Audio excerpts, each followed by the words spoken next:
All right, a happy Wednesday night. We haven't done a video in a little bit, I think, since Harden got traded. But we're going to be popping out these videos a bunch, especially with trade season unofficially starting on December 15th, although no players have been traded in December in 2 years. But we're going to have a lot of content coming out. We have an article coming out on Thursday regarding all the trade restrictions. We have an article coming out on Monday, rookie rankings, part 2, Kevin Pelton and I.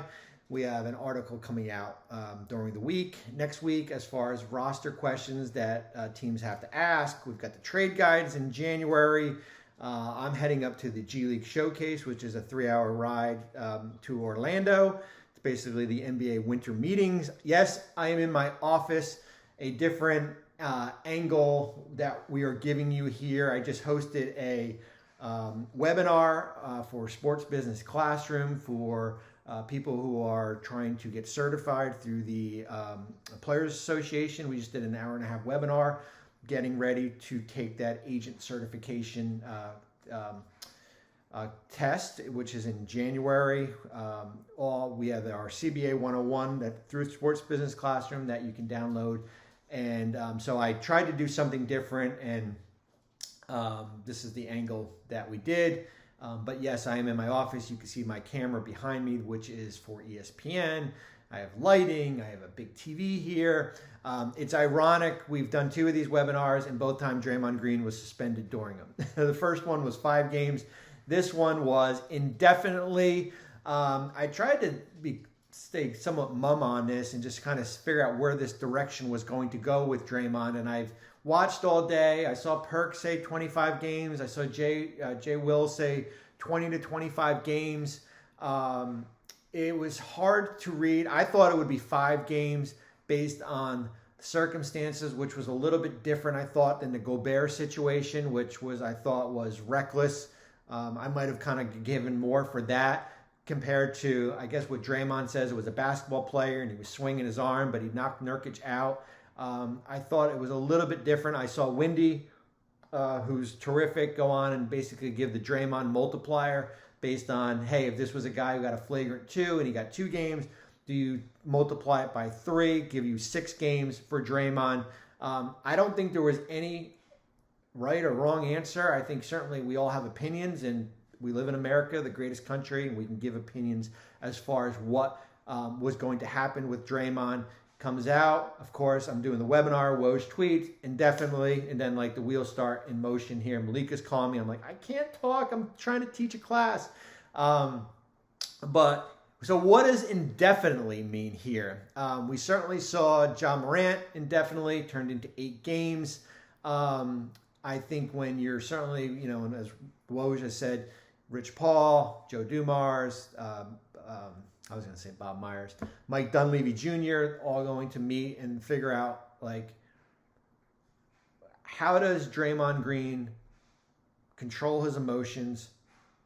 How does Draymond Green go by the rules of the law as far as from an NBA standpoint?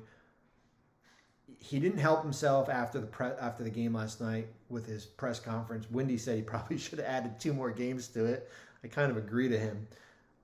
There have been a litany of things. Will Draymond Green ever show remorse? I don't know. Is this the tipping point? I don't know. What does indefinitely mean? Is it 9 games? It takes you to January 1st. Is it 20 games? I think only Draymond Green in the NBA have an idea as far as what that's going to be. Does he have to hit a certain criteria of benchmarks like Kyrie Irving when he got suspended? Was that indefinitely? A year ago in Brooklyn. That's going to be interesting as far as what comes out of that meeting and what the NBA says as far as these are the rules that you have to live by here, and this is going to be what happens here. I thought the flagrant 2 was beyond reckless, and certainly based on, we just went through this a month ago here. And Golden State has a lot of issues here. Couple things real quick, and I'm going to go into the Warriors situation here. So how the rules work as far as players suspended. It's based on a formula. So for Green, if it's fewer than 20 games, it's 1/145th of that player's salary. 153,941 per game. Draymond Green is fined. If it comes out that it's 25 games, so more than 20 games, it's 1/110th, which comes out to 202,922. I've tweeted about the numbers here. I've tweeted about as far as the tax variance. There's a slide that we did through Sports Business Classroom. Basically, 50% of per game what he gets docked gets applied as a credit towards a luxury tax. So at a minimum, Golden State is saving $519,555 per game. It's a quirky rule. It's basically like we're losing one of our better players, but we're actually going to save $500,000. It's one of those rules that's in the CBA from a tax variance standpoint. He's going to lose millions of dollars for this. And I don't know if Draymond Green cares. I mean, he signed a 4-year, $100 million contract. The next thing is that you're basically, I would say, and this is just me talking, that if there's another incident that we don't see Draymond Green for the rest of the year. If there's an incident, he comes back and there's a fight in a game, if there's an altercation, the likelihood is that you will see it 25, maybe 50 games, and it will go downhill. Now, here's the thing, and I sent this to our group at NBA Today. This is different than the Major League Baseball. It's different than the NFL. That, as far as from an arbitration standpoint, Green can file a grievance and everything, but it's not like all of a sudden MLB is going to say, you know what, it's 12 games, it's going to be 8 games. If it's fewer than 12 games, and we don't know because it's indefinitely, the commissioner is the arbitrator. If it's more than 12 games, then there's a player arbitrator system that goes through this here. And if anything, that I don't see Green filing a grievance unless all of a sudden the league says, you know what, we don't like how you're reacting, we're going to suspend you for the rest of the season. That's a different animal there as far as what can happen as far as from that perspective here. So he can file a grievance. He can try to get some money back, but this is going to cost at least $1 million that's going to come out of Draymond Green's pocket. It's unbelievable that Golden State could probably save about $5 million here. How does it impact from a roster standpoint? Well, Golden State had 14 players. Green is now suspended. I had the rule here. Let me pull this up. Suspended list. If a player is suspended by the NBA, he must be on the team's active list during the full term of the suspension, except if the suspension is for 6 or more games. The player may be transferred to the suspended list after the 5th game. So after the 5th game, Draymond goes to the suspended list. If that's how many games, Golden State would be able to sign a player. But remember, they already have a roster spot. So they can go out and sign a 15th player and then add a 16th player. That is allowable here. Now the question will be, if Green goes to the suspended list, now Golden State has 13 players technically, will they have to go out and sign a player within 2 weeks to get back up to 14? We'll see how that plays out as far as, because usually everything, there's a number towards the suspension. I'm guessing yes, that you would have to do that.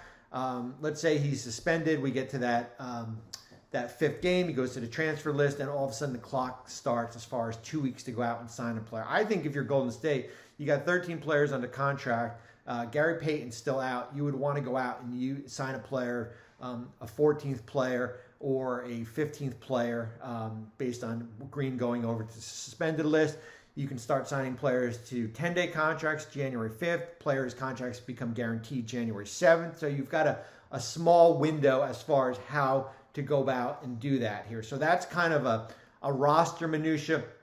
Somebody asked me on Twitter, and it was a good question, like, hey, what's teams that pay the luxury tax, what's to say that you just suspend your own player and then you get some tax savings? No, doesn't work that way. It's only if the league issues a suspension do you get a tax variance. So doesn't come into play when it comes to for team suspensions, only for player-wise here. So we'll see how this Draymond situation plays out. I'm not going to come out and say, oh, it's going to be 20 games. It's indefinitely. There's going to be benchmarks. There's going to be a meeting of the mind between the NBA, the PA, Green, Andre Iguodala, who's an interim, and figure out a direction as far as what's going to happen. I think it's going to be more than 5 games. I would not be surprised, do not quote me on this, and just hypothetically, that we don't see Draymond Green until after January 1st here. Now, what does it mean to Golden State? The inability to close games, and one of the documents that I have, I'm going to pull it up right now, is front office questions that each teams have to ask. This is not the trade guide. This is our big document we do every year. Front office discussions, who's off the board, player with trade value, free agents in July, controllable contracts. And let's get to Golden State. You don't have to wait until next week. And here are the questions I have. All right? Is Steph Curry the only player on the roster that is deemed untouchable? Okay? Is Chris Paul viewed as an expiring contract, right? Paul's got a $30.8 million non-guaranteed contract with an end of June trigger date. How do you view Chris Paul? Do you view him as an expiring contract that you can try to flip? Because if you get past the trade deadline and you get into the offseason, now you have a decision to make on Chris Paul guaranteeing his contract for next year. Does the front office explore the trade market for 4-time champion and the second longest tenured player on the roster, Klay Thompson? Extension eligible up until June 30th. Okay? I would think that's probably on the things to do.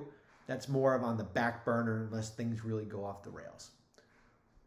What does the trade market look like for Andrew Wiggins? He's got 4 years on that extension that he signed last offseason. A manageable contract in the 20s.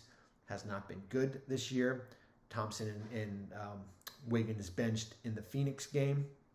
The young kids come in and play really well. Okay?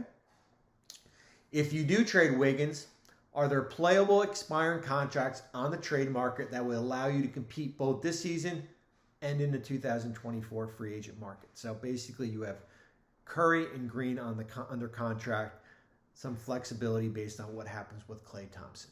Okay? Here's a question for you, Golden State fans. Is this roster good enough to be pushed over the top by a 1-year star rental, similar to what happened with Kawhi in Toronto if one becomes available? Are you one player away, and which I don't think you are, to make a run at this? Out of the play-in, you're on a free fall. Green's going to be suspended. We'll see what type of resolve this team has. And then, of course, you've got these roster spots here. Those are questions that you have to ask internally if you're Golden State right now up until the deadline on February 8th. It used to be, what can we get Kuminga for? What can we get Moody for? Are the young kids in play? No. Young kids are off the board right now. Now, they're not untouchable, but they're close to being untouchable because that's basically what your future is going to be. Brandon Podzinski, we have the rookie ranking article coming out, is number 8, and you can make a good argument he should be in the top 5 based on how he has played. Off the board, Curry, he's not going anywhere. Players with trade value, Thompson, Paul, certainly Kuminga and Moody, Brandon, those 3 guys aren't going anywhere. You've got a lot of questions that you've got to ask. You owe Portland a top 4 protected first in 24, top 1 protected in 25, unprotected in 26. The earliest that you can trade is in 26. You have 26, 28, 30. You're at $42 million over the luxury tax. You got a $192 million payroll. You got a $400 million in salary. It is not a position where you want to be. Of course, you've got those championships to rely on, and you have the inability to close games.